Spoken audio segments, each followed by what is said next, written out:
मैं लक्ष्मी नारायण विश्वकर्मा आपका एक बार फिर से स्वागत करता हूं मेरे अपने YouTube channel Lakshmi Narayan academy में। दोस्तों, आज हम बात करने वाले हैं उपसर्ग और प्रत्यय की। हम आज उपसर्ग और प्रत्यय में वे छोटी छोटी बातों का ध्यान रखने वाले हैं जो अक्सर हम एग्जामों में गलतियां करते हैं। चलिए दोस्तों, सबसे पहला कंफ्यूजन तो यही होता है कि हम ये जानते हैं कि उपसर्ग और प्रत्यय वे शब्द या शब्दांश होते हैं जो किसी मूल शब्द के आगे या पीछे जोड़े जाते हैं, पर हम ये भूल जाते हैं कि उपसर्ग में पहले जोड़ते हैं कि प्रत्यय में पहले जोड़ते हैं। तो सबसे पहला कंफ्यूजन मैं आपका दूर करता हूं। ये देखिए, उपसर्ग उपसर्ग में अगर आप देखें तो इसमें एक प वर्ण जोड़ा हुआ है, जिससे हम क्या कर देते हैं, पा से कर देते हैं पहले। तो पहले का अर्थ क्या हो जाएगा, वे शब्द या शब्दांश जो किसी मूल शब्द के प्रारंभ में या पहले जुड़कर उस शब्द का अर्थ में परिवर्तन करते हैं, वो क्या कहलाते हैं, उपसर्ग कहलाते हैं। तो अब ये कंफर्म हो गया कि प्रत्यय वे शब्द या वे शब्दांश जो मूल शब्द के अंत में जुड़कर उसके अर्थ में परिवर्तन करते हैं, वो क्या कहलाते हैं, प्रत्यय कहलाते हैं। दोस्तों, अगली चीज यह है कि उपसर्ग को अगर देखा जाए तो मुख्य रूप से 5 वर्गों में विभाजित किया गया है। तो पहला क्या, पहला संस्कृत। 5 वर्गों में इसलिए विभाजित किया गया है दोस्तों क्योंकि हम जानते हैं कि हिंदी का जन्म ऐसे ही नहीं हुआ है, इसका विकास क्रम भी चला हुआ है। हिंदी के विकास के संबंध में भी मैं जल्द ही एक वीडियो अपलोड करने वाला हूं, क्योंकि हम जानते हैं कि हिंदी के विकास क्रम में कुछ संस्कृत से भी शब्द इस्तेमाल किए हैं, अरबी फारसी से भी किए हैं, अंग्रेजी से भी किए हैं। इस प्रकार से जब हम शब्द अपनी भाषा में अन्य भाषाओं के इस्तेमाल करते हैं, उसी प्रकार से उपसर्ग भी अन्य भाषाओं के शामिल हो जाते हैं। सबसे पहला संस्कृत से कुछ उपसर्ग लिए गए हैं, दूसरा हिंदी से, तीसरा अरबी फारसी, चौथा अंग्रेजी और पांचवा में क्या है, संस्कृत के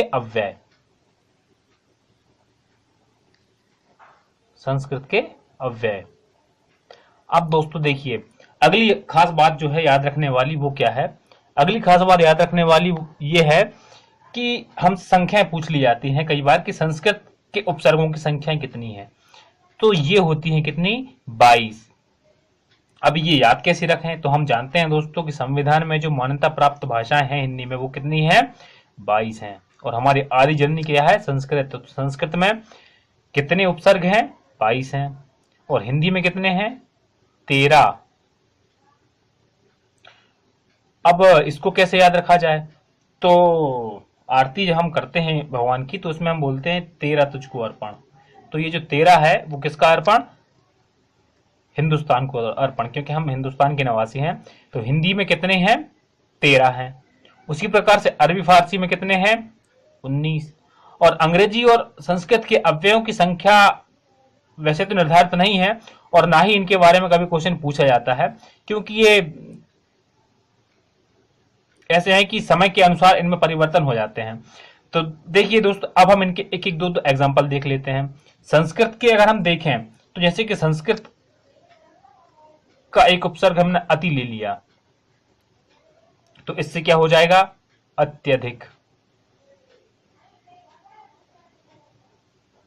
और अगला एग्जाम्पल देखें तो जैसे मान लीजिए अधि, ये किसके हैं, ये संस्कृत के उपसर्गों की मैं बात कर रहा हूं।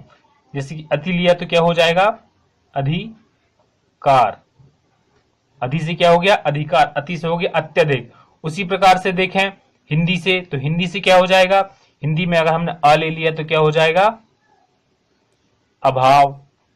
दोस्तों, मैं सिर्फ एक एक दो एग्जाम्पल इसलिए ले रहा हूं क्योंकि अगर मैं ज्यादा एग्जाम्पल लूंगा तो ये वीडियो जो है काफी बड़ी हो जाएगी, इसलिए हम सिर्फ एक एक दो ही एग्जाम्पल इसमें लेंगे। दूसरा एग्जाम्पल अगर हम देखें तो अनमोल, तो इसमें क्या जुड़ेगा, अन उपसर्ग जुड़ेगा और क्या हो जाएगा, अनमोल। ये संस्कृत, ये हिंदी। अब बात करते हैं अरबी और फारसी की। तो अरबी और फारसी में देखें तो अरबी फारसी में क्या हो जाएगा, जैसे कि कम, कम लिया तो क्या हो जाएगा? कम वक्त। क्या हो जाएगा? कम वक्त। उसी प्रकार से अगर ला लें तो क्या हो जाएगा? लापरवाह। लापरवाह। और अगर अंग्रेजी में देखें तो अंग्रेजी में भी आप ने सुना होगा, जैसे कि सब लगा दिया तो क्या हो गया? Sub inspector. और अगला देखें तो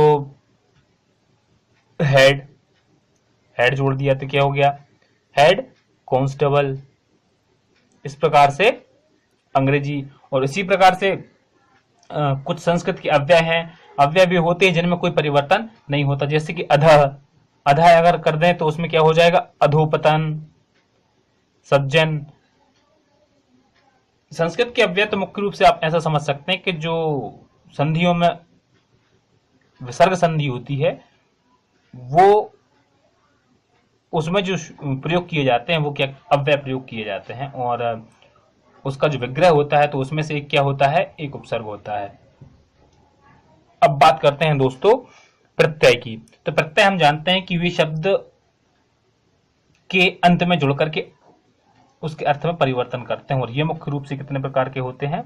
2 प्रकार के। और यही पोर्शन दोस्तों काफी डिफिकल्ट है। कृत प्रत्यय और दूसरा क्या है? तद्धित प्रत्यय। तद्धित प्रत्यय। तो दोस्तों सबसे पहले सबसे आसान शब्दों में आपको बताऊं कि कृत प्रत्यय वे होते हैं जो क्रिया के अंत में जुड़ करके उसके अर्थ में परिवर्तन कर देते हैं। जैसे अक्कड़। अक्कड़ क्या है? एक प्रत्यय है और इसको हम कर देते हैं घुमक्कड़।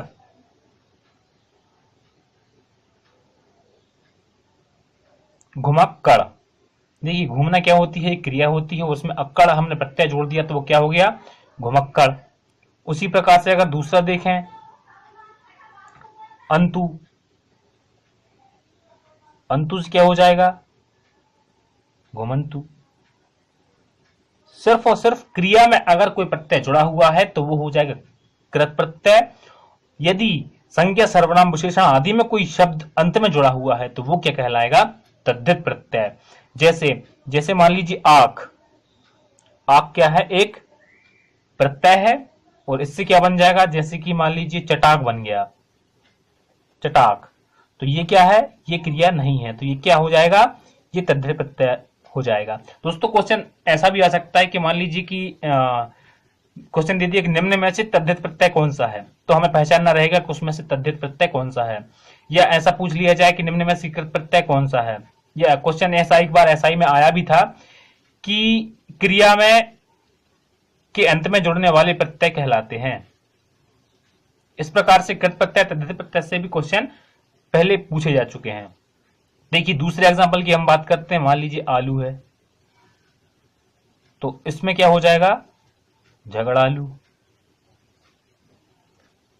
ये काफी छोटी छोटी बातें हैं जो उपसर्ग और प्रत्यय में पूछी जाती हैं। और दोस्तों सबसे आसान तरीका मैं इनको पहचानने का बताऊं तो वो ये है कि जैसे मान लीजिए कोई शब्द आ गया आपके सामने और उनसे पूछ लिया कि इनमें से बताइए कि इसमें कौन सा उपसर्ग या प्रत्यय जुड़ा हुआ है, तो सबसे आसान तरीका यह है दोस्तों कि आप उसको तोड़ने की कोशिश करें। उपसर्ग और प्रत्यय जो भी जुड़ा होगा उसको अलग करने की कोशिश करें, और जो शब्द शेष बचे उससे कोशिश करें कि उसके कोई सार्थक अर्थ निकलना चाहिए। अगर उसका सार्थक अर्थ निकलता है तो आप आसानी से उपसर्ग और प्रत्यय उस शब्द का निकाल सकते हैं। इसमें कोई कंफ्यूजन वाली बात नहीं होती है। कोई भी शब्द हो आप उसको तोड़ें, और उसको ऐसा तोड़ें कि एक तो उसका शब्द बचे, मूल शब्द जिसका कोई सार्थक अर्थ निकले, और दूसरा अपना क्या निकलेगा? उपसर्ग और प्रत्यय। इससे बेहतर आसान तरीका मेरे ख्याल से नहीं हो सकता, क्योंकि हम जानते हैं कि उपसर्ग और प्रत्यय में कठिन चीज यही हो जाती है कि कोई भी शब्द दे दिया और पूछ लिया कि भाई इसमें उपसर्ग क्या है या प्रत्यय क्या है। तो उसका सबसे आसान तरीका यह है कि उसको तोड़ो, और तोड़ने के बाद में कोशिश करें कि उसका एक जो शब्द निकल रहा है उसका सार्थक अर्थ निकले, और शेष जो बचेगा वो उपसर्ग या प्रत्यय हो जाएगा। दोस्तों उम्मीद करता हूं ये वीडियो भी आपको काफी पसंद आया होगा। अगर आपको पसंद आया, आपने इससे कुछ भी सीखा हो, तो प्लीज इस मेरे चैनल को सब्सक्राइब करें और वीडियो को लाइक करें। और दोस्तों मेरे चैनल को सर्च करके इसमें पहले भी कई सारी वीडियो डली हुई है, तो आप उनको भी देख सकते हैं। काफी आसान तरीके से मैंने सारी चीजों को बताया है। थैंक यू दोस्तों।